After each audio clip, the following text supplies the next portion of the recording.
तो भाई वो शुरू करते हैं एनीम टाइम का नाम लेकर।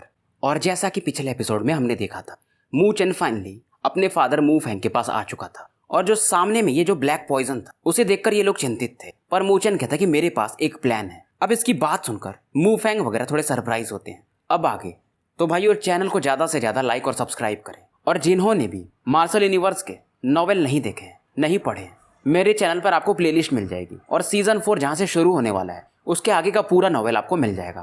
फ्लेम एम्परर भी मिल जाएगा, हालांकि वो झूठी स्टोरी है, पर कभी कभी पैसे कमाने के लिए लोग कर देते, तो मैंने भी उस समय कर दिया था। और कुछ लोग मुझसे पूछ रहे थे कि मू फेंग सच में मू चेन का बाप है। अरे भाई वो नहीं है, मेरा लड़का है वो। मजाक कर रहा हूँ भाई, मू फेंग का ही लड़का है वो। बस बात ऐसा है कि मू फेंग की जो वाइफ रहती है यानी मू चेन की माँ, वो एक बहुत बड़े क्लैन की है। आगे आपको स्टोरी पता चलेगी। और काफ़ी पावरफुल रहती है। बस मू फेंग से प्यार कर लेती, यही उनकी शायद गलती थी। आगे बढ़ते हैं। मू चेन अब देख रहा था कि ये जो प्लाज्मा लेयर था, पॉइजन का जो लेयर था, उसे पार करना काफ़ी सच में मुश्किल था। अगर नॉर्मल बंदे जो कि स्पिरिचुअल रोटेशन स्टेज में भी हों इसे पार करने की कोशिश करें तो शायद मारे जा सकते हैं। और ये बता रहा था कि गलती से भी अगर हम नीचे कूदे तो नीचे में क्रोकोडाइल्स हैं, वो हमें छोड़ेंगे नहीं। मू फेंग कहता है ये तो हमें पता है, प्लान क्या है तुम्हारा ये बताओ। मू चेन हंस के कहता है एक चीज आप देख रहे हो, यहाँ पर ये जो ब्लैक पॉइजन क्रोकोडाइल है इसके अंदर आर पार कभी भी निकल जा रहे हैं, तो हम इनका हेल्प ले सकते हैं। कहने का मतलब एक ब्लैक क्रोकोडाइल को मार दो और उसके बॉडी के यूज करके एक बोट टाइप बना लो और इससे आर पार निकल जाओ। पर मू फेंग का मानना था कि ब्लैक क्रोकोडाइल से हम बच तो जाएंगे पर पूरी तरह सेफ नहीं रहेंगे। मू चेन कहता है एक और स्टेप है मेरे पास, उसके बारे में मैं आपको बाद में बताऊंगा। फिलहाल आप लोग कुछ क्रोकोडाइल्स को मारिए और इसके थ्रू हम आगे बढ़ेंगे। मू फेंग कहते हैं उम्मीद है कि तुम्हारा प्लान सही होगा, नहीं तो हम सभी मारे जाएंगे। मू फेंग और जाओ ये तुरंत ही अपने ऑरा से कुछ क्रोकोडाइल्स को मार देते हैं, क्योंकि दोनों स्पिरिट स्टेज में थे। दोनों अपने अपने स्पिरिचुअल बीस्ट को यूज कर रहे थे इस टास्क को जल्दी करने के लिए। और दूर खड़े लियू जोंग वगैरह इस समय हैरान थे कि ये मू फेंग और जाओ ये करना क्या चाहते हैं। लिन किंग टियान कहते हैं कि चलो मानता हूं कि जाओ ये और मू फेंग इस ब्लैक पॉइजन वाले रास्ते को पार कर जाएंगे, पर बाकियों का क्या होगा। और वहां से निकलने के बाद ये थक चुके होंगे तो हम इन्हें मार सकते हैं। इसकी बात सुनकर लियू किंग वगैरह काफी खुश होते हैं। सॉरी, लियू मिंग 10-12 क्रोकोडाइल्स को अब तक ये मार चुके थे।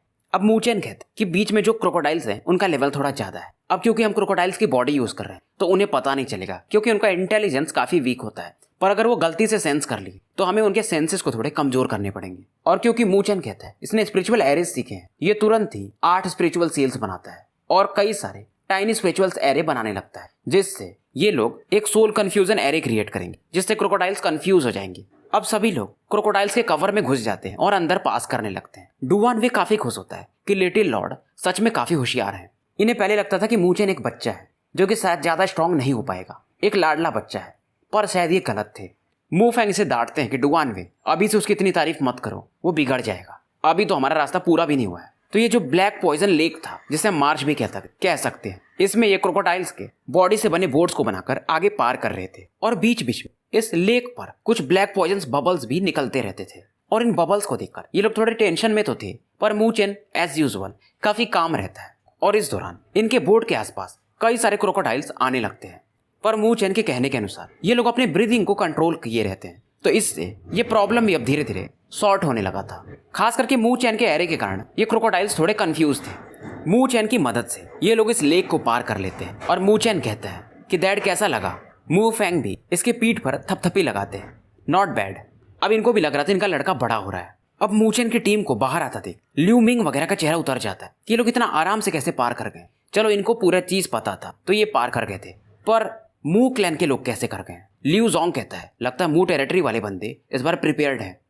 लियू किंग टियान थोड़ा चिंतित था कि अगर मू टेरिटरी वाले अगर पूरी तरह से सिक्योर आए हैं तो इनके लिए 9 इधर बर्ड पाना थोड़ा मुश्किल हो जाएगा।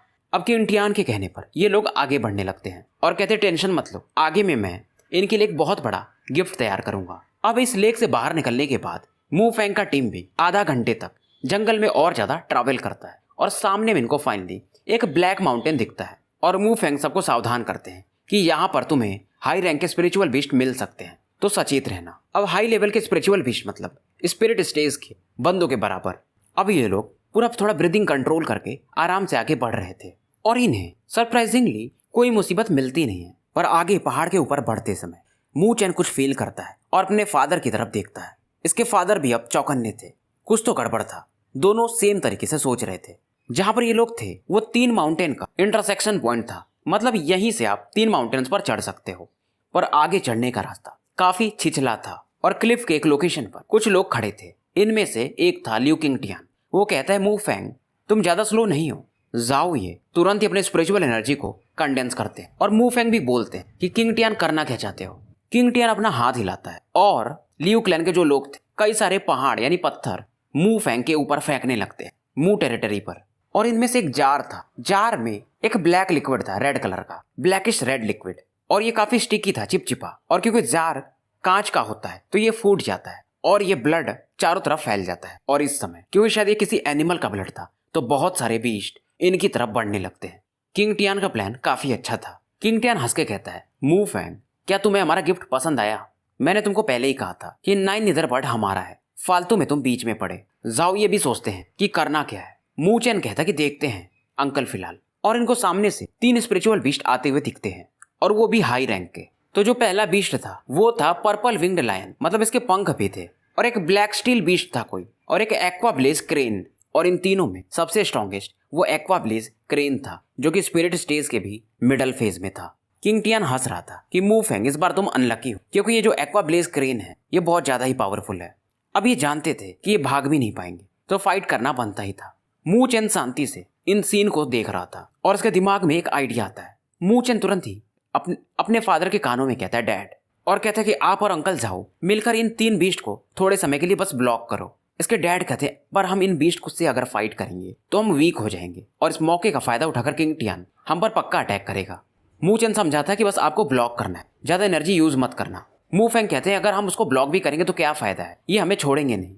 मू चेन कहता है आप टेंशन मत लो, मेरे पास एक प्लान है। ये लोग सोचने लगते हैं कि मू चेन स्पिरिचुअल मूवमेंट के लेट फेज में है, ये क्या ही कर लेगा। मू फेंग पूछते हैं कि क्या करने वाले हो। मू चेन कहता है फिलहाल मैं आपको बता नहीं सकता हूँ, मुझे प्लान करने दो। और मू चेन कहता आप इसे ब्लॉक करो और यहाँ से भाग जाता है। किंगटियान देखता है कि लड़का भाग कहाँ रहा है। मू भाई देख लेता है और कहता है जो भागा है वो मू चेन है। बाकियों को भी कोई फर्क नहीं पड़ रहा था कि मू चेन क्या ही कर लेगा। मेन तो इसके फादर और उसके अंकल झाऊ ये हैं जो कि यहाँ पर फंस चुके हैं। मू भाई हाँ में सर हिला देता है। इधर मू फेंग और झाऊ ये इन तीनों स्पिरिचुअल बीस्ट से फाइट करने लगते हैं। अब क्योंकि मू फेंग स्पिरिचुअल लेवल में स्पिरिट स्टेज के लेट फेज में थे तो ये 2 बीस्ट को संभाल रहे थे, और झाऊ ये क्योंकि स्पिरिट स्टेज के ये इनिशियल फेज में थे तो पर्पल विंग लायन से फाइट कर रहे थे। और दूर खड़ा किंगटियान बस मजे ले रहा था। इधर मू चेन थोड़ा दूर आता है और वो बांसुरी निकालता है, थोड़ी देर सोचता है और फिर इस बांसुरी को ये बजाने लगता है।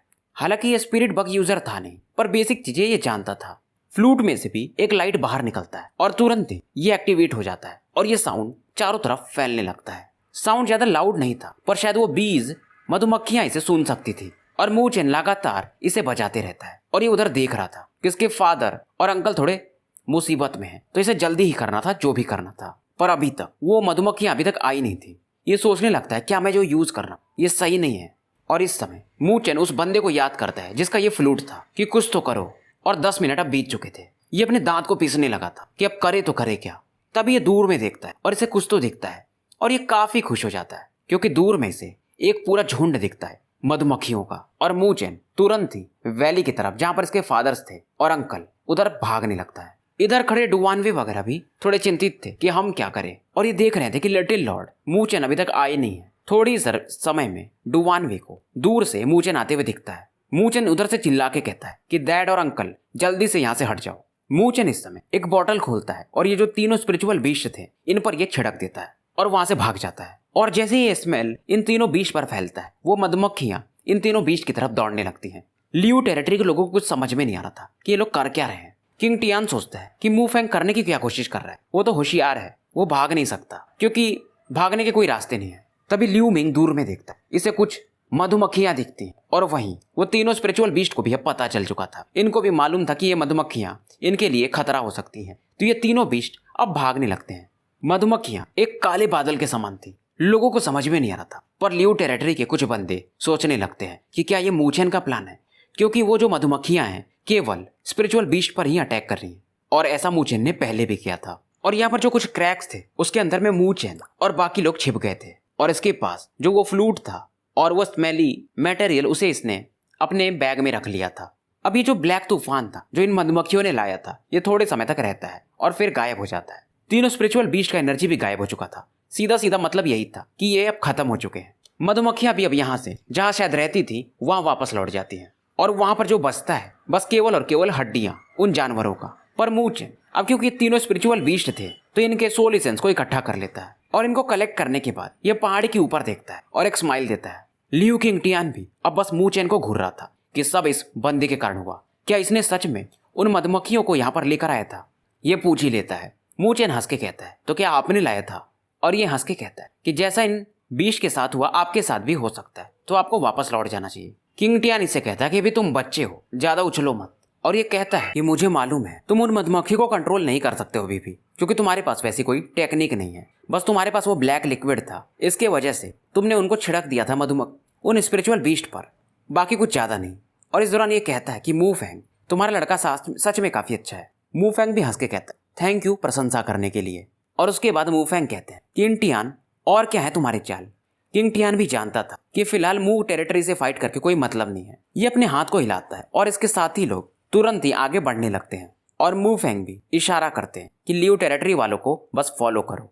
आधा घंटा और निकल जाता है और एक वैली के ऊपर आकर ये लोग रुक जाते हैं मू फेंग की टीम, और सामने में इनको फिर से एक बेसिन दिखता है और नीचे का जो ग्राउंड था वो आग से जल रहा था। यहाँ पर कई सारे हड्डियों को देखा जा सकता था और शायद बहुत सारे लोग यहाँ पर पहले आ चुके थे जो कि मारे जा चुके थे, और कई सारे इनमें से तो स्पिरिचुअल बीस्ट भी थे। ये सोचने लगता है मूचेन खास करके कि इतने स्पिरिचुअल बीस्ट यहाँ पर क्यों मरे हैं। अब इस बेसिन के सेंटर में मूचेन देखता है तो वहां पर एक बहुत बड़ा सा माउंटेन दिखता है जिसमें से वोल्केनो दिख सकते थे, यानी कि ज्वालामुखी, और ऐसा लग रहा जो वोल्केनो का मुंह था वो किसी को भी निगल जाएगा।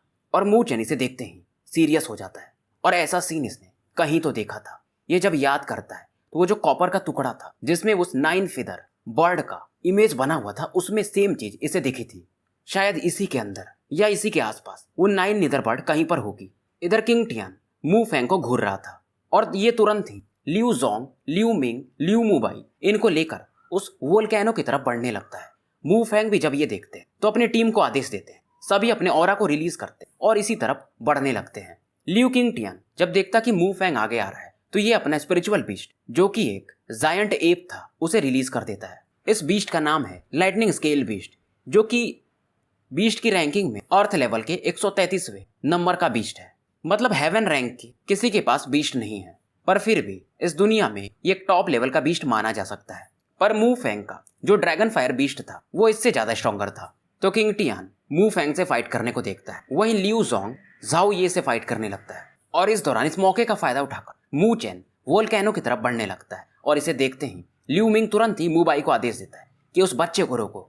मूचेन समझ गया था, ये अपनी स्पिरिचुअल एनर्जी को रिलीज करता है और अपने पैरों में इसे यूज कर अपनी स्पीड को और ज्यादा बढ़ा लेता है।